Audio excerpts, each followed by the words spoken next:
John, thank you for being here with us. This talk came. Johnny was here to shoot in the last days of the movie that Raul Ruiz should have done it, but unfortunately died before.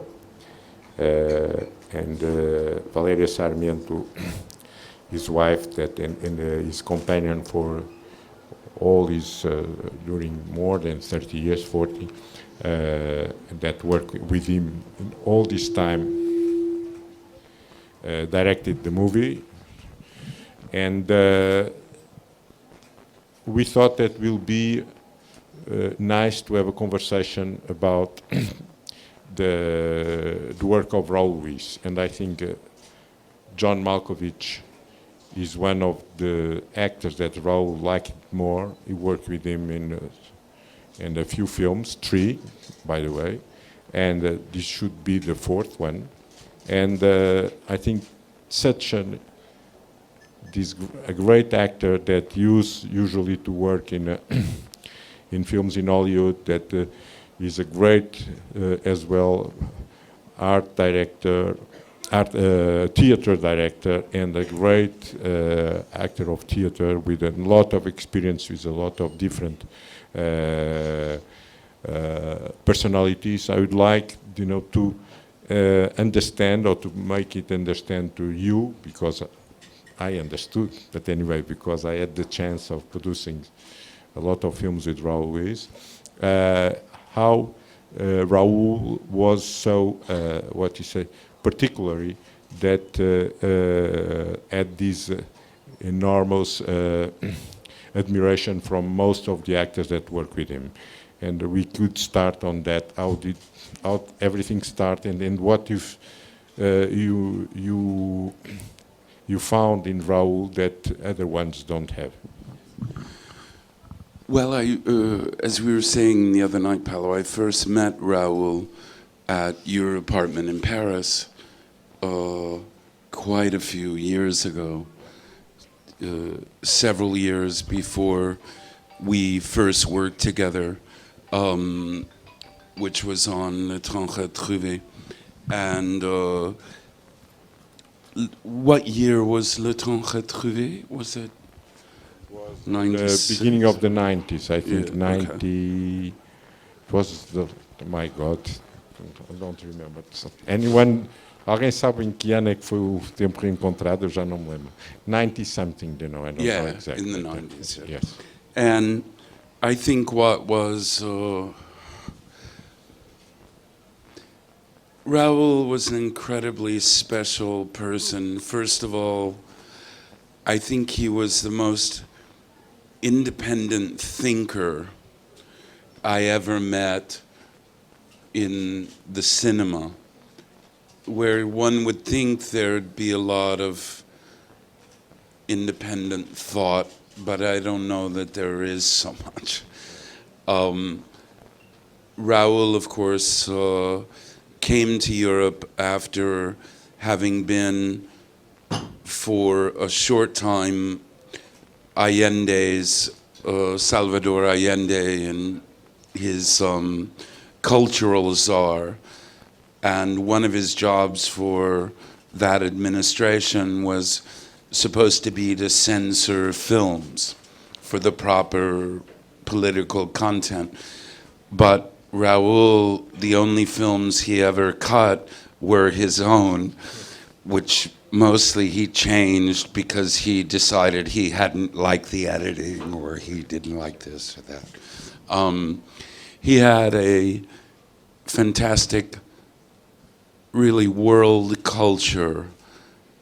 He was the most well-read person, I suppose, I ever knew. He knew everything about the cinema. He knew just about everything on an enormous range of subjects. The first film I did with Raul was a film Paolo produced called Le Temps Retrouvé, Time Regained, from the novel of Proust. And though I had met Raoul years before at Paolo's apartment in Paris, I'd never worked with him. And at the time, I didn't speak French very well, and I got to the set, and I didn't really understand what everybody was saying. They were speaking very quickly. And then I just wanted to ask Raoul a very simple question, which was, is this my bottle of water?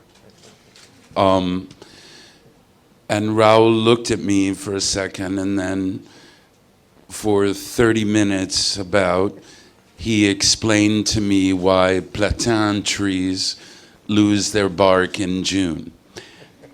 And I thought, God, I love this guy. And often over the course of the next 3 films I did with him, and as Paolo said, this would have been the 4th, I often would come with a list of questions to ask Raoul just to hear what he'd say. And he never gave a direct answer to any question I ever had. If you ask him, why am I playing billiards in this scene, he would give you a 20-minute discourse about a Soviet nuclear physicist. And I found him really his culture on the highest possible level. He was so funny. He spoke so many languages, was so well-read, had done kind of everything and seen everything. And he was just, and actors love him, I think also because he loved actors, which many directors, of course, don't love actors so much. But Raoul did, and he watched actors very carefully.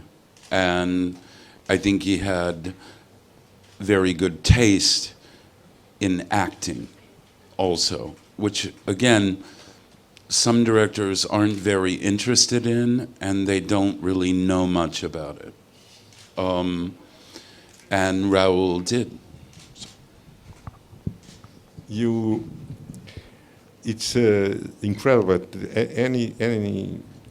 I think any time that Raoul wanted to work with you, you find always a disposition to work with him. It was really something that he felt that it is so generous at the same time.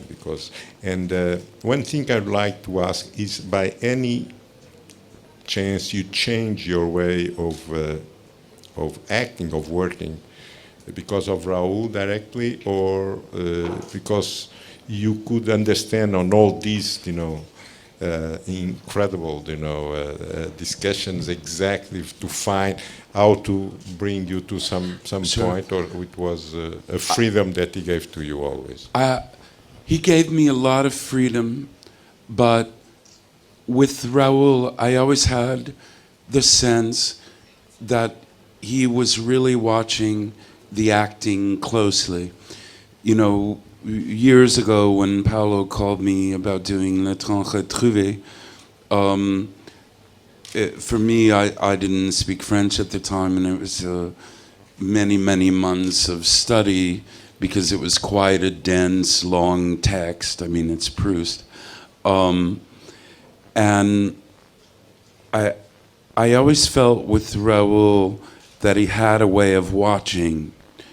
And after a couple of films, I began to understand his world and kind of how he saw things or was capable of seeing things.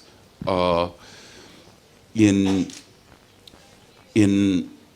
L'étrange trouvé, which, as I say, was quite difficult for me.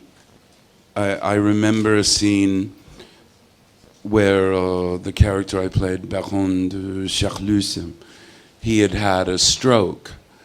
And Raoul and I talked about it, and I said, well, I'm just going to have a dentist come to set and give me Novocaine shots all day. And then I don't have to do anything. And Raoul loved that idea. And he was always very open to what you brought, and exceptionally quick and light on his feet. And just the way, I remember he did a little bit in the Proust film, then quite a bit in a film I did with him afterwards, based on the French novel Les Âmes Fortes. He had that way of just kind of floating people in and out of a shot.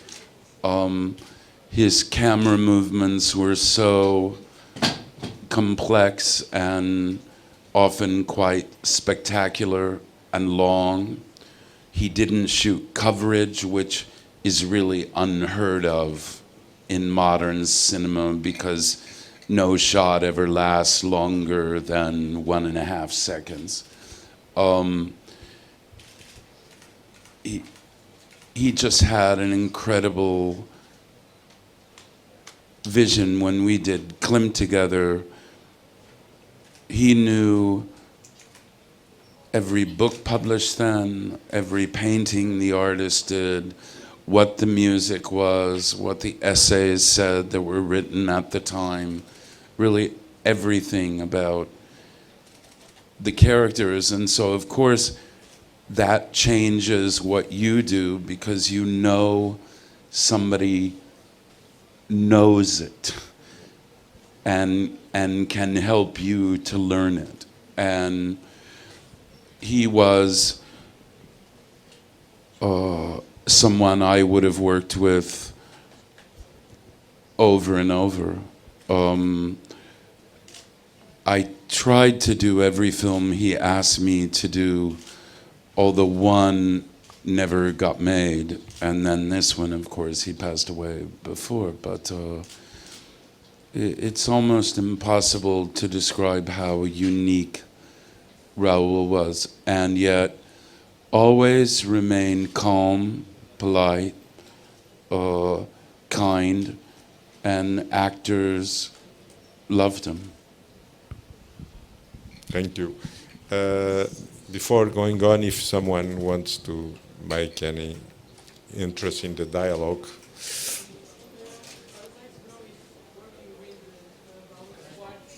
Okay. I'd like to know if working with Raoul's wife, if he feels so much difference, because I know she now has the other projects that he had already started. Well, I just shot 3 days with Valeria, and I knew her a tiny bit, a bit before, obviously through Raoul, and she had. I worked with her a bit during Le Temps Retrouvé when she was right, because did she edit Le Temps Retrouvé? She edited as well. Yeah, but it's hard to say from what I did on this film.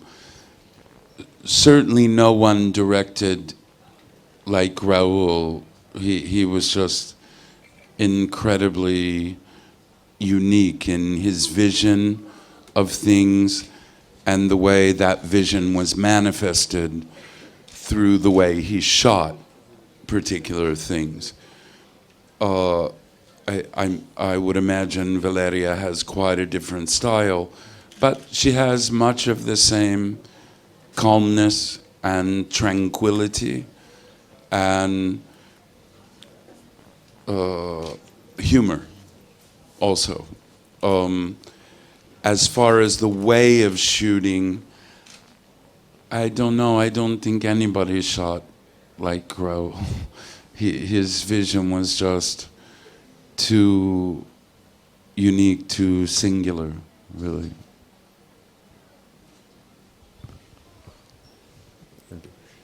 So by the end, will the final project be respectful to his original vision? Well, that's hard to say because I don't think Raoul ever shared his vision much with anybody until you got there.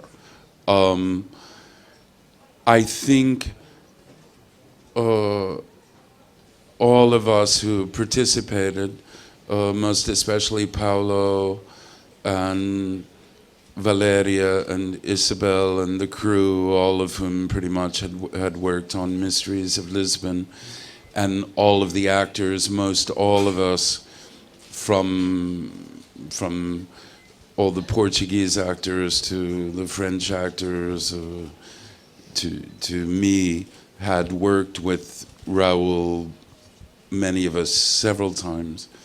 And to us, all of us were delighted to come here, that Paolo asked us to come here and be part of it as a kind of homage to Raoul. And this was going to be Raoul's next film. Who knows what he would have done with it? That's just impossible to say. But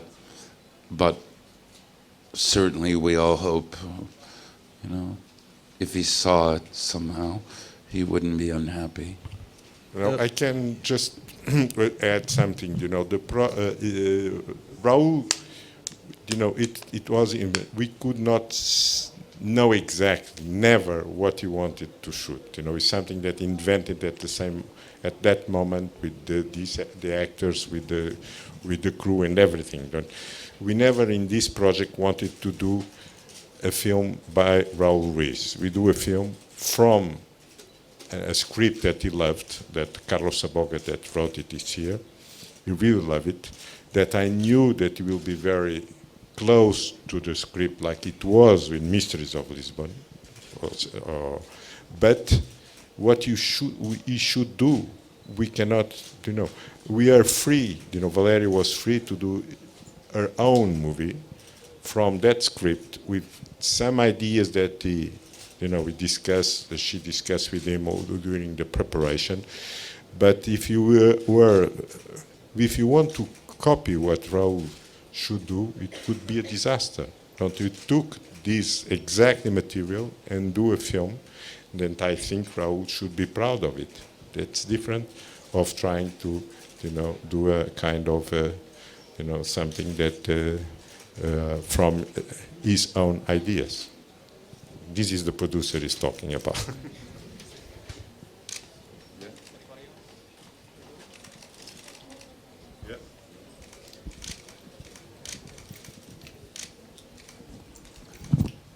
Paolo and I were saying yesterday that it might be possible to edit a film of Raoul's without Raoul if Raoul had shot the material. That Mysteries was like that. Yeah, that could happen. But to try and do a film like Raoul in the shooting, that's impossible to imagine. Bonsoir. Bonsoir.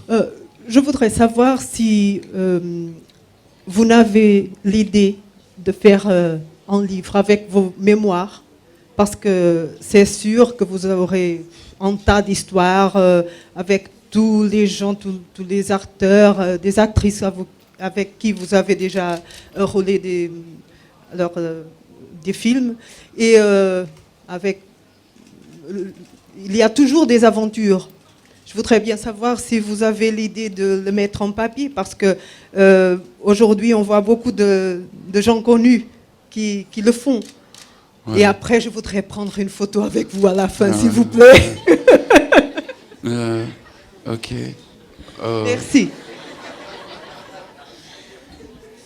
Non, moi j'ai aucune envie d'écrire un livre basé sur mes expériences, parce que je me suis toujours en train d'avoir des expériences.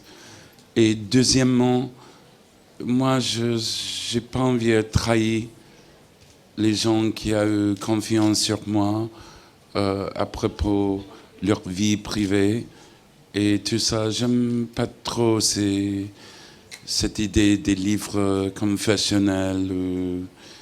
Ça ne m'intéresse pas parce que je crois qu'il faut garder une vie privée, surtout. Et surtout pour vos amis et vos camarades et vos confrères. Ça, c'est mon idée. Merci. I would like as well, you know, because John is here and we are in Portugal, to speak a little bit about one enormous director that everybody knows, Manuel de Oliveira, that John made as well 3 films with me. And it's, I'm very, you know, proud of knowing that 2 of the directors that John chose to work more were directors that I worked with, you know, Raul Ruiz and Manuel de Oliveira. They are completely different working, but do you find anything that can be, you know, they can be semblable in a way, or Well, they are completely different? Yeah. Well, the thing I think that unites Manuel and Raul is the singularity of their vision, the peculiar way that each of them views the world, or in Raul's case, sadly, viewed the world. But of course, the way he viewed the world will go on living through his films. And also I think the enormous experience they had accumulated. And also, although one wouldn't necessarily believe it, they both have very exact ideas about what purpose a shot serves, what does it tell, what does it recount, and how long will it last. And although they didn't shoot really in similar ways, because Raul preferred very fluid, liquid, flowing shots, which Manuel doesn't do so much. He normally does more stationary shots. Manuel, as we were discussing the other night, I'll never forget seeing the what is it, of incertitude? The princípio da incerteza, the principle of Yeah, the principle of incertitude. There's a shot, when you look at the screen, there's a little chapel here, and then there's a kind of small hill with quite tall grass. And the grass is just there waving for 20 seconds, a minute and a half. And then a girl comes down from the left of frame and walks down the hill and takes a key to the chapel and goes in the chapel and closes the door, and the camera never moves. And you don't go inside, and you watch the grass wave another minute or 2. Then she leaves, and you have no idea what you just watched or why. But when I say singular vision, I can't think of anybody else except Raul, but in a different shot, who would do something so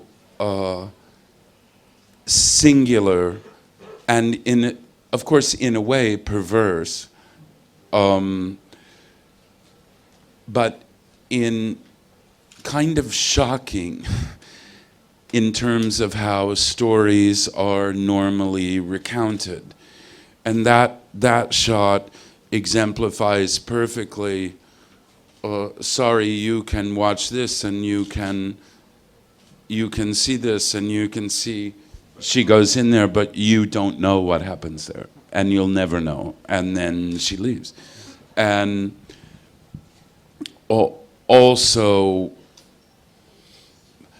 I mean, Manuel is someone exceptionally smart, very hilarious, I think, and who is now 104, and if I live to be 104, I wouldn't be surprised if he's still making one film a year. Because there's something quite strange there. The last film we were able to do together with Manuel Film Falado,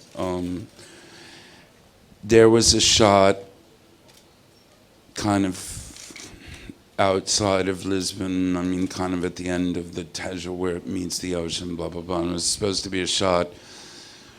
We were just shooting this way, but there was a boat blowing up and sinking. And I was the captain of the ship, and I was meant to jump out of the lifeboat and start swimming toward the cruise ship.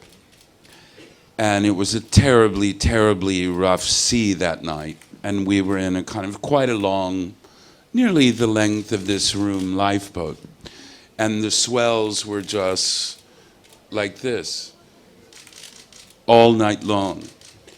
And we had the Portuguese frogmen team there, who after kind of 3 hours or 4 hours or 5 hours of doing this, they came over to me on their jet ski and, you know, spoke fantastic English. And one of them said, is it really true you're an Olympic level swimmer? And I was like, I mean, I could swim like 100 yards if I stopped after 50 yards to have a cigarette. But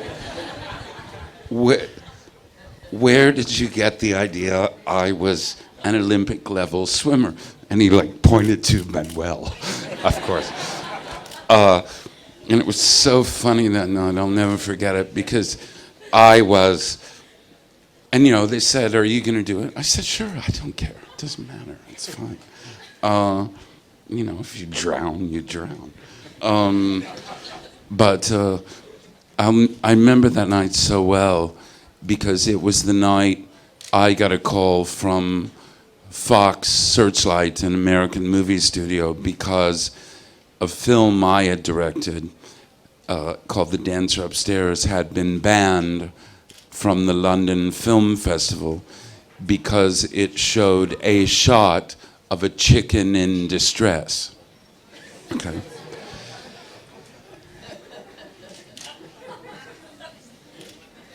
Now, this was a film which kind of recounted the history of a terrorist group in South America that killed 28,000 people. But that didn't seem to bother them at all, but they were profoundly disturbed by the plight of this chicken. And I said to them, but, you know, listen, the chicken is complicated, you know, because you don't know, is this chicken like a really good actor? You know, you don't know his trainer, you don't know his agent, you have no idea if this chicken is in distress or not. Anyway, I was on both portable telephones all night long while just doing this in the boat. And really, after the frogmen left, I just had to talk to the studio or the festival or whatever for another 3 hours. And I don't get seasick, so I didn't really care. But when I looked around, and Manuel at Film Falado, he was 97 or 98. 97 or 98. So in this entire lifeboat, every single person except me, who's in the front talking on two telephones, and Manuel, who is standing in the boat. He's not even sitting. He's been there just standing for 7 hours, just with the sea going like this. I turned around and the entire crew on the boat were all just laying in their own vomit, you know, just white as sheets. And Manuel was just standing there with his hands behind his back, not in a very good mood because the sea wasn't cooperating with him. But, you know, the first time I met him when we did the convent, he wanted to show Catherine Deneuve and I a sequence he wanted to do in the cemetery down in Arabida by Istubal. And it had a wall about 6 feet high, the cemetery. And so we walked and there was a door to go into this huge, you know, sort of cemetery, but the door was locked. So then we walked another, you know, quarter of a mile or something, and there was another door, and that was locked. And then Manuel was frustrated, so he just put his hands on the top of the wall like that, and he jumped on it. In one movement. He was 87 years old. It was, yeah. And the grip on the film said to me, "Don't you wish you could do that when you were like 87?" I couldn't do that when I was 17. What are you talking about? And, you know, he, like Raoul, just has a spectacularly singular vision of the world, you know. I'll never forget watching Valabram, which you, Paolo, me all those years ago. And I think one of the strongest lines to end a movie in my memory anyway, is the last phrase of Valabram, which is, "No one is so good as I in pretending life is beautiful." Incredible. Only someone with this experience, his age, could That's right. do it. And it's, in my humble opinion, it's because of people like Raoul and Manuel that we are capable of pretending life is beautiful, because they make us reflect on the world with sets of eyes that probably, sadly, will never see the like of again. I mean, in my opinion. Thank you. Just one more question, and I think, or no question, I think we can finish. And thank you, John, for being here with us. Thanks for having me. And thank you, all of you. Thanks, everybody. And thank you.